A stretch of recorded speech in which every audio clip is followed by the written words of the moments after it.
And in the Nigerian city of Lagos, family members of Ebola victims undergoing treatment for this are calling for international assistance in battling the disease. They say the country's current health infrastructure is inadequate. CCTV's Deji Badmus has more. Since health officials disclosed that about 8 persons infected with the Ebola virus were isolated and being treated in this special health facility, not much has been heard about them or the quality of care they may be getting. But their relatives are now beginning to speak up, saying they are not satisfied with the quality of treatment they are getting and the facilities available at the isolation center. For us here, we feel that government is overwhelmed by this problem, which is why we have no option but to cry to the international community to come to our aid and assistance. Among the help they say their infected relatives need, foreign experts in Ebola cases and the experimental drug ZMapp. Let them have basic treatment. Let it not be as if we all stood there and we just abandon them and then they will die, I'm sorry to say, one by one. Let people treat them, they are human beings. Their complaints prompted this direct response from authorities in Lagos State.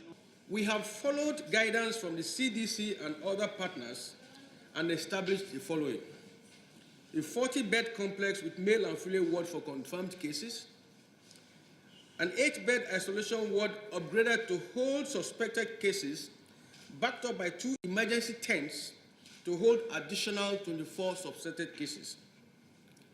We have a dedicated borehole. We also have a dedicated 60 kVA generator, backed up by a 250 kVA generator for the entire complex. The government, however, admits that it is facing a struggle in getting more medical workers to volunteer.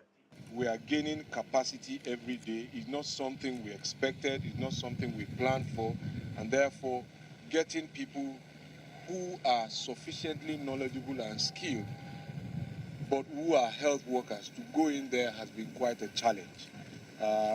It's a matter of very, very monumental courage for those who have signed up, and we commend their courage.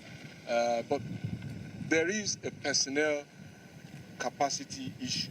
Volunteers have been promised life insurance, but then the government also says even when more volunteers sign up to help, it will still need time to train them, and that this training takes between 5 and 7 days before the volunteers are eventually deployed. So far, journalists have not been allowed access to the isolation and treatment center.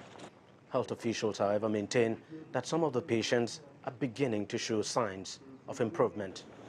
Deji, Badmus, CCTV, Lagos, Nigeria.